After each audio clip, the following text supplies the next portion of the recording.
Dear viewers, welcome to Chronicles of a Collapsing World. In the year of our Lord, in a time when the world seemed to tilt toward ruin, there arose a great and ominous reckoning, foretold by many, and yet unexpected in its hour. From the east, the ancient land of Persia, long known for its wisdom and might, did fire forth a rain of destruction upon the holy land of Israel, loosing a volley of thunderous missiles, swift and terrible. This grievous assault followed months of failed conquered, when the noble kingdom of Iran, seeking the favor of the Western realms, extended a hand of peace. But lo, the machinations of Israel, in secret and shadow, did thwart these designs, to the great sorrow of its ally, the mighty United States. The tale of woe did begin when, upon the 20th day of the month of May, in the year of our salvation, 22 and 4, Ebrahim Raisi, ruler of Iran, met his tragic end, cast from the skies in a dreadful fall. In the wake of his passing, a new ruler was chosen by the will of the people, and to the astonishment of all, the learned Masoud Pezeshkian, a healer of hearts, unversed in the arts of war and diplomacy, did ascend to power. This man, of gentle disposition and moderate counsel, vowed to restore bonds with the Western lands, to lift the cruel yoke of sanctions, and to guide his people toward a more bountiful and liberal age. Yet the fates conspired, and on this dark day, all hope seemed to wither as fire and ruin did rain from the heavens. In the days that followed the grievous rain of fire, the world teetered upon the brink of a great abyss, and the balance of peace and war trembled as if held in the hands of fate. On the 30th day of July in that fateful year, another blow did strike the heart of Persia's delicate peace. In the sacred city of Tehran, where the banners of diplomacy were unfurled in hope, the life of Ismail Haniyeh, the political chieftain of Hamas, was cut short by a shadowed hand believed to be Israel's own. He fell, along with his loyal guard, within the walls of a military guest house, mere hours after attending the grand ceremony of coronation for Masoud Pezeshkian, the newly anointed ruler of Iran. This act, bold and brazen, pierced the very fabric of Persia's sovereignty, and an insult most grievous was laid upon the reign of the new president. It was said that the supreme leader of Iran, Ayatollah Khomeini, and the generals of the mighty IRGC vowed with fiery tongues to bring forth a fierce vengeance for the blood spilled upon their land. Yet, even in this dark hour, Masoud Pezeshkian, in his wisdom, sought no immediate retribution. He entreated his people to forbear, placing his trust in the words of negotiation and the subtle threads of diplomacy, hoping still that the distant realm of the West, led by the great power of the United States, would forge a ceasefire in the blood-soaked lands of Gaza.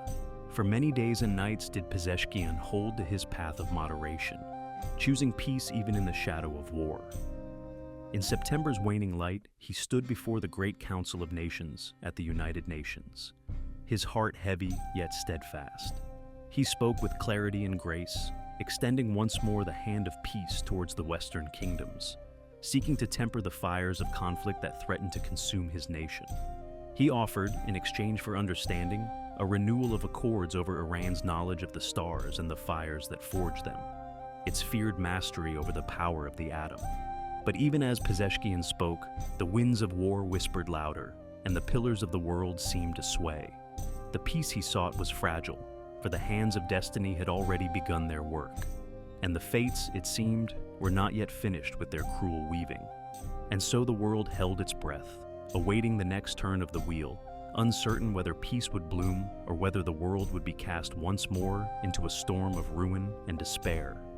In those turbulent days, as the world's fragile peace hung by a thread, the words of Masoud Pezeshkian, president of Persia, echoed through the halls of power. On the Monday of that fateful week, he stood before the assembled nations and spoke with an earnest heart.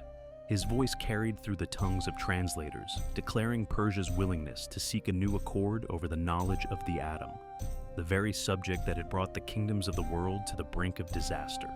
For many years had the fires of this matter burned, and the threat of cataclysmic war between Persia and the mighty empire of the West loomed heavy over all. When asked of restoring the sacred negotiations, Pezeshkian, with cautious hope, proclaimed, "I do hope we can reach an agreement."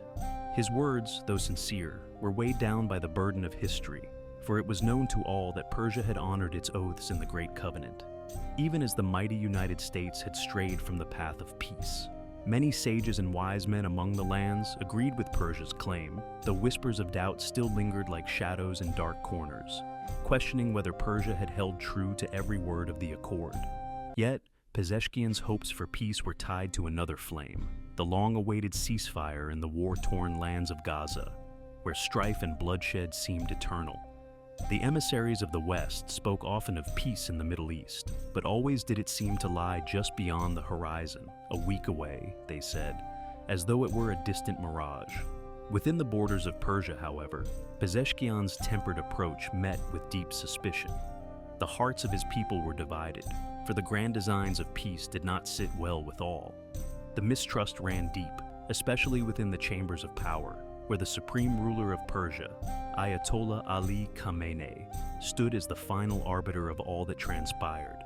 "They say one thing and do another," warned Khamenei, ever watchful of the deceit he perceived in foreign words. Though Pezeshkian had promised the people engagement with the outside world, the grand bargain for which he hoped was shadowed by the heavy chains of sanctions that had long choked Persia's prosperity. In the month of August, after much prayer and contemplation, Khamenei, in his cautious wisdom, granted Pezeshkian leave to pursue talks with the mighty empire of the West. Yet, there remained another power within Persia's walls, the feared and revered Revolutionary Guard, a brotherhood of warriors and guardians who looked upon such dealings with great wariness. They, the keepers of Persia's strength, had little faith in the promises of distant lands, and feared that Pezeshkian's path might lead the realm to ruin. And so it was, in those days of uncertainty, that Persia found itself standing at the crossroads, with its people divided and its rulers uncertain. The forces of war and peace pulled at the fabric of the world, and none could say whether the path chosen would lead to salvation or to further destruction.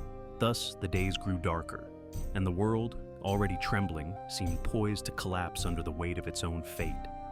And so, but 4 days passed when the winds of war howled once more, bringing with them tidings of grievous loss. In the land of Lebanon, Hassan Nasrallah, the steadfast leader of Hezbollah and a master of the axis of resistance, was struck down by the hand of Israel. A mighty blow was dealt, for alongside him many leaders of his order perished, and with them fell General Abbas Nilforushan, deputy commander of the revered Islamic Revolutionary Guard Corps. Their deaths, like the falling of great oaks in a storm, sent tremors through the very foundation of Persia's resistance. It was said, with bitter tongues, that the command to slay Nasrallah had not come from Israel's soil, but from the distant towers of New York, where the Prime Minister of Israel, Netanyahu, did sit in council. The order, given from across the sea, was carried out with swift and deadly force. Upon hearing of this deed, Pezeshkian, his heart heavy with sorrow and rage, spoke with words sharp as iron, condemning both Israel and the distant empire of the West. "The world," said he, "will not forget that the act of terror against Sayyid Hassan Nasrallah, the noble servant of Lebanon, was ordered from the very heart of the Western realm." In a message steeped in grief, Pezeshkian sent forth his condolences, naming the strike not only a crime of Israel, but an act of treachery shared by the United States, whose complicity with the Zionists, he declared, could not be hidden. This death, this great loss, was the final blow that shattered the fragile edifice of Pezeshkian's politics of moderation. The path of peace he had walked so carefully now lay in ruin, and the world, which had once teetered, now seemed to plunge headlong into the abyss. In the dark hours that followed, it became clear to all that the dream of peace had faded, and the fires of conflict were stoked ever higher. The hopes Pezeshkian had harbored for a reconciliation between Persia and the West crumbled like dust in the wind. The forces of war, long held at bay, now surged forward, threatening to engulf the world in a great conflagration, from which few would escape unscathed. And thus, the world, already trembling, found itself sinking further into despair, with no clear path to salvation in sight. When Masoud Pezeshkian returned to the sacred city of Tehran, the mantle of peace he had once worn so proudly was cast aside, and his voice, now sharpened by grief and fury, echoed through the halls of his government. "The world shall know," he proclaimed, "that the blood of Sayyid Hassan Nasrallah and his noble companions shall not cool in the earth, but shall boil and rise, becoming a mighty bulwark against the tyranny and oppression of our enemies. The light of moderation had dimmed, and in its place, a fierce resolve now burned within the heart of Persia's leader. In the council chamber on the day of rest, Pezeshkian did address his ministers with unwavering certainty. The time for restraint had passed, and now Tehran must give a decisive response to the criminal acts of the Israeli regime. Yet such a reckoning could not be made without the coordination of Persia's allies, for in these dark times, no power stood alone against the might of the West. Even as the fires of war loomed, a meeting long in the making came to pass, for upon the morrow, on the 30th day of September, Mikhail Mishustin, the esteemed prime minister of the great kingdom of Rus, stood within Tehran's walls. The two leaders met not in the shadow of swords, but in the spirit of commerce and cooperation. For both their realms, stricken by the cruel sanctions of the West, sought to strengthen their bond. Pezeshkian, in the presence of his Russian brother-in-arms, spoke with renewed vigor. He declared that the mighty projects to be undertaken by Persia and Rus would forge a bulwark not only against Israel and its allies, but against the cruel yoke of Western sanctions. Together, he proclaimed, we shall stand as a fortress, unbowed before the storm. Yet even as they spoke of trade and industry, the specter of war loomed large. Pezeshkian, in his warning to all who would listen, revealed the treachery that lay beneath Israel's recent acts. The Zionists, he declared, with the open hand of the United States upon their shoulder, seek to stoke the fires of conflict to pave the way for a greater presence of the Western Empire in these sacred lands. This, he said, was a common threat to all the peoples of the East, for no nation would be safe if the legions of the West gained a firmer foothold. Mishustin, the Russian premier, nodded with grave concern, for he too saw the pattern of unrest the Western powers had sown in many lands. It is the way of the West, he said, to fan the flames of war wherever their interests lie, casting aside peace to secure their dominion. And so it was that both leaders, bound by the weight of history and the trials of their nations, agreed to accelerate their cooperation. Together they would stand against the rising tide of conflict, seeking to shield their peoples from the turmoil to come. Thus, the hour grew darker still, as Persia and Rus prepared to meet the challenges of a world descending into chaos. The alliances forged and the swords readied signaled that the time of reckoning drew near. The peace that once seemed a distant hope now lay shattered, and the world, like a great tower besieged, teetered upon the edge of collapse. In the days that followed, as the storm clouds of war gathered ever thicker, it became clear that Persia's next move had already been whispered among her allies. Moscow, the great northern power, had been informed of what was to come, as had the mighty kingdom of China. For in these dark times, no nation stood isolated. The bonds of friendship and strategy entwined the fates of many.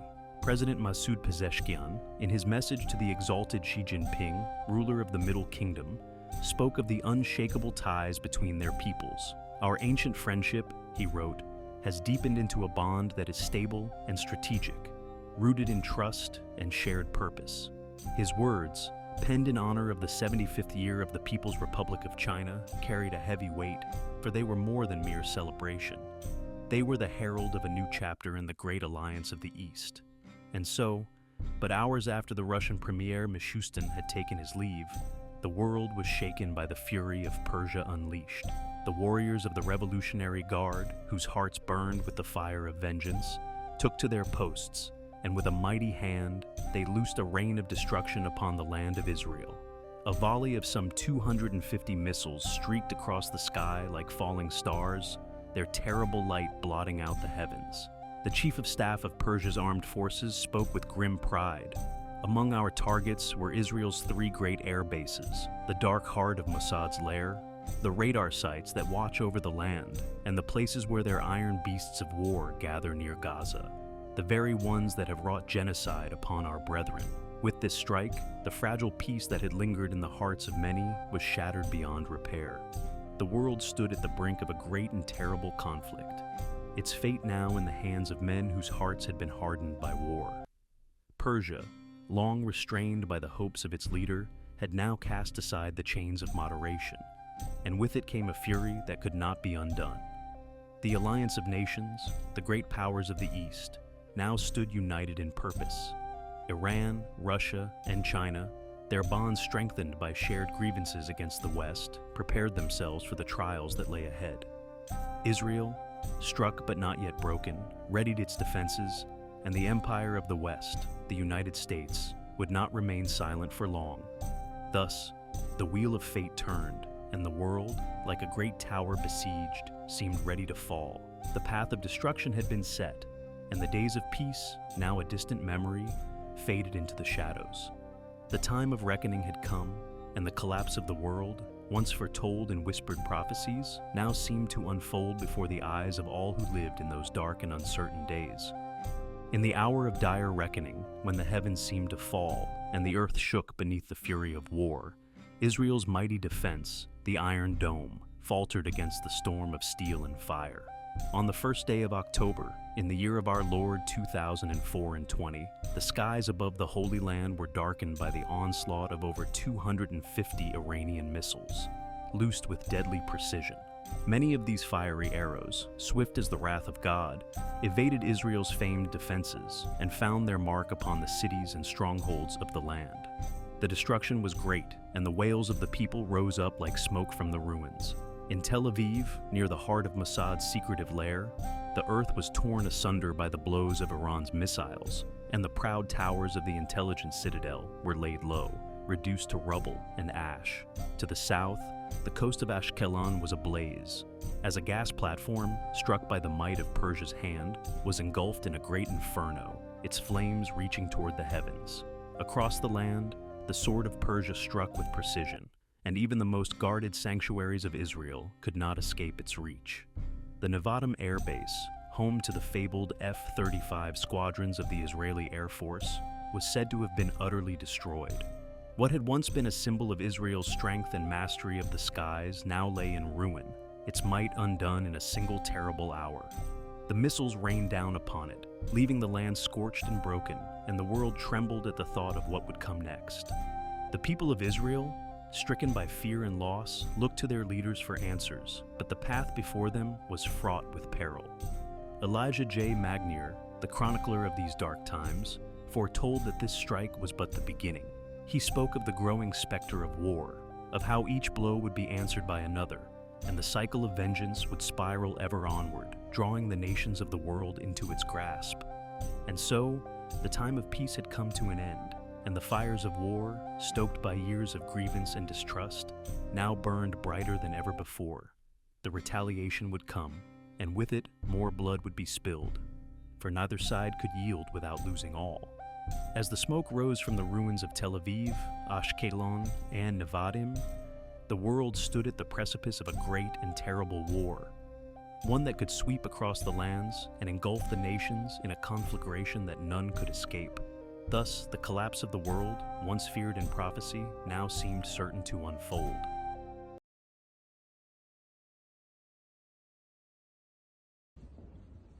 Yo! Nefila! לא מאמין! לא מאמין! לא מאמין!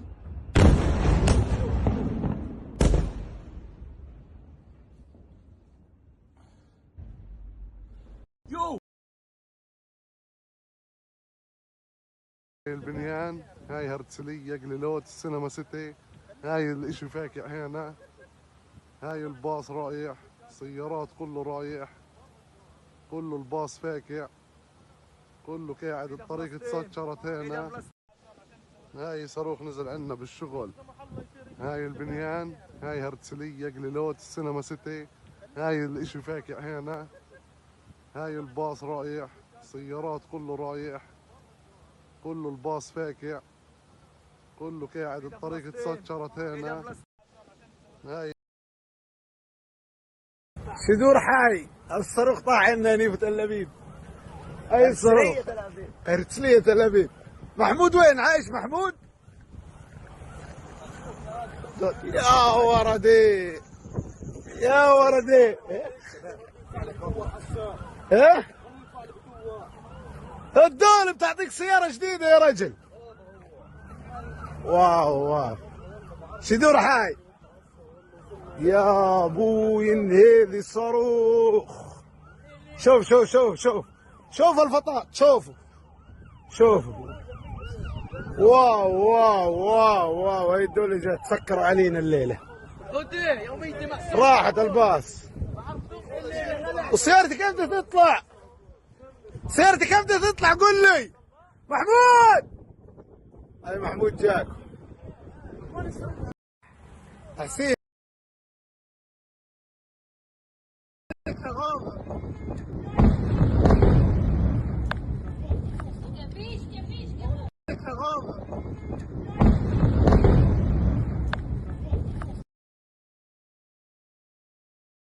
We gotta get off the roof. These are... Oh god. Okay guys, we gotta get off the roof. These are coming down right next to us here. They're coming down. One just about... We gotta go inside. Oh god. Okay.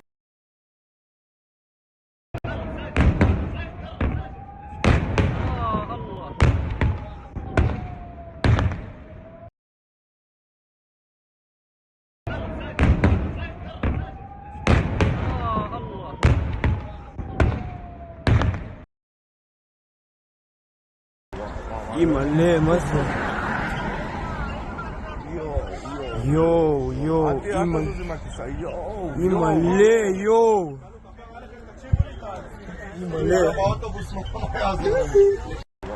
يملي مصر. חטף פגיעה ישירה. פגיעה ישירה. כל הקירות מרוסקים. תראו זה מכתש. יא אלוהים איזה מכתש. טיל ישר מאיראן.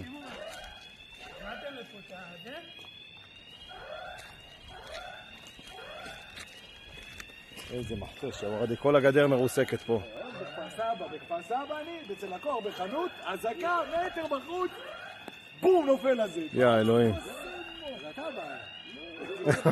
הטיל רודף אחריך. מה זה המכתש הזה, יא אלוהים. מטורף. מטורף. 20 מטר מהבית שלי. בית ספר של הוות, גדרה. נפילות של החיים בנבטים. נפילות בנבטים, אחי. נפילות קשות בנבטים, שומע? וואו, וואו, וואו, וואו. וואו! הכל נופל לנבטים, אני אומר לך, מתקפה אחת החזקות. אימאלה, אימאלה, אימאלה, זהו, למקלט. נפילות, אחי, נפילות של החיים.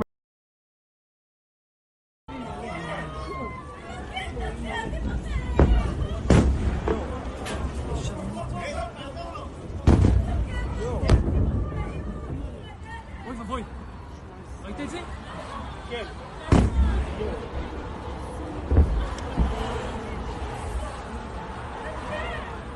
אוי אוי אוי. אימאלה.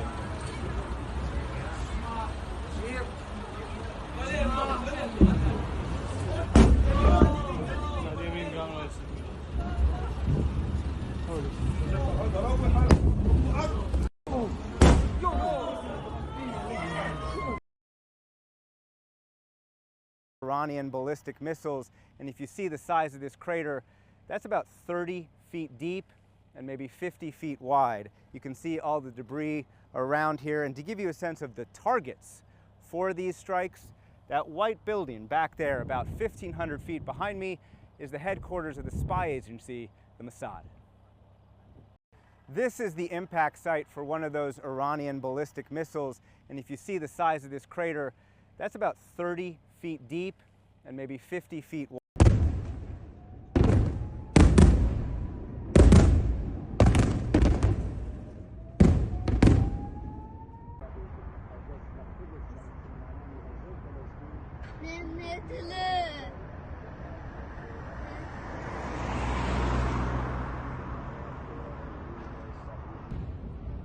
Oh god. Okay guys, we gotta get off the roof. These are coming down right next to us here. They're coming down. One just about... We gotta go inside.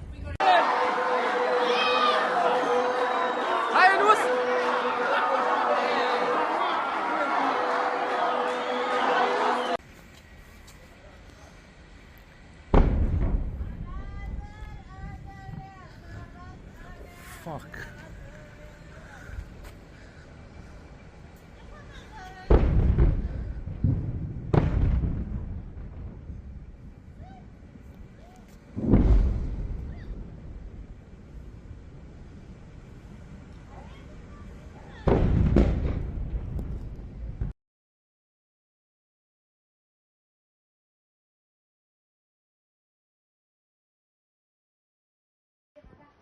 واو يام شيل دموات.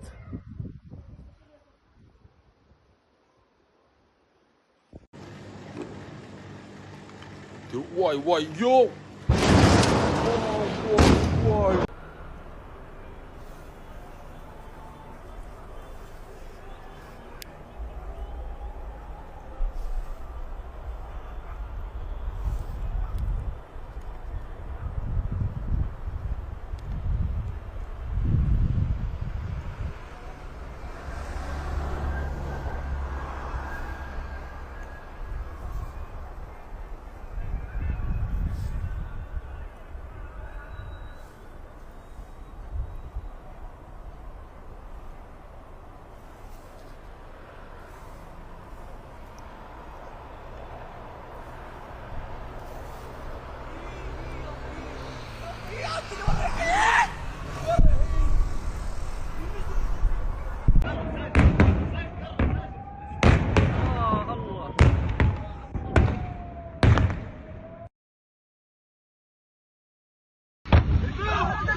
يملي مثلا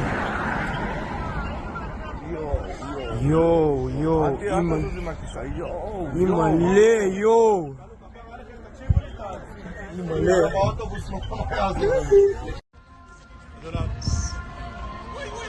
في اشياء بيعملوها في اشياء لا يا ولد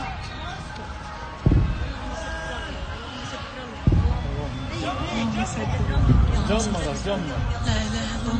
لا اله لا اله الا الله يا ريت يا ريت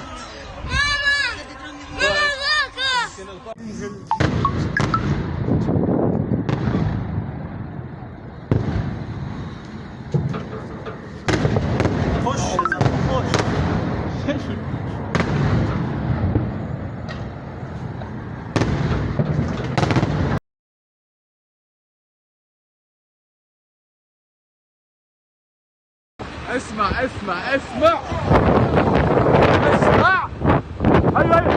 هيا يا حبيبي هيو دمر الدنيا هون دمر الدنيا هيو دمر الدنيا فرسلية نزل فرسلية هيو فوق راسي يا عيال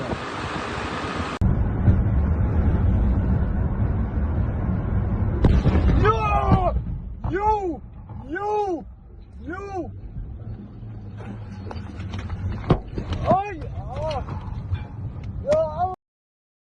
In the wake of the great destruction wrought upon the land, a strange and miraculous thing was noted by all. Though the heavens had rained fire and the earth had trembled beneath the missiles of Persia, no lives of the common folk were claimed by death. The streets, though lined with shattered stone and the wreckage of war, bore no lamentations for the dead. It was a sign, perhaps, of things yet unknown. But even this moment of respite could not still the growing storm that darkened the horizon. The rulers of Israel and Persia now exchanged words sharper than swords, their threats and counter-threats of escalation ringing out across the world like the tolling of a death bell. Each nation stood poised upon the edge of the abyss, with their hands on the levers of war, ready to cast themselves and their people into the fires of open conflict. Yet, in this great struggle, the gaze of all was fixed upon the West, upon the mighty empire of the United States, whose decisions in the days to come would shape the fate of the world. The U.S. government, standing at a crossroads, now faced a choice that would either preserve its power or hasten its decline. To join Israel in open war against Persia, as Prime Minister Netanyahu had long sought, would draw the great Western power into another endless and unwinnable conflict in the sands of the Middle East. It was a course that would drain its strength, deplete its coffers, and mire its armies in a quagmire from which there could be no easy escape. Such a war, like those that had come before, would not bring victory but years of suffering and loss, weakening the empire's standing in the world and turning its people against their leaders. Meanwhile, in the east, the kingdoms of China and Russia watched with patient eyes, ready to seize upon any weakness. The fires of conflict would give them the time they needed to forge an even stronger coalition, one that could challenge the supremacy of the West and tip the scales of power in their favor. The multilateral bond between Persia, Russia, and China had grown in strength, and with each passing day, the balance of the world's power shifted ever so slightly. Should the United States be drawn into this war, it would lose more than soldiers and gold. It would lose its place as the undisputed ruler of the world. Thus, the rulers of the earth found themselves at a moment of decision, their choices heavy with consequence. The world, already trembling on the brink of collapse, now teetered closer to the edge. The fires of war, once kindled, would burn brightly, consuming all in their path, and the order that had governed the world for generations would fall to ash. The days of peace had slipped away like sand through an hourglass, and now the fate of nations lay in the balance, awaiting the next turn of the wheel. Dear viewers, thank you for watching this video. Don't forget to subscribe and like. See you at the next video.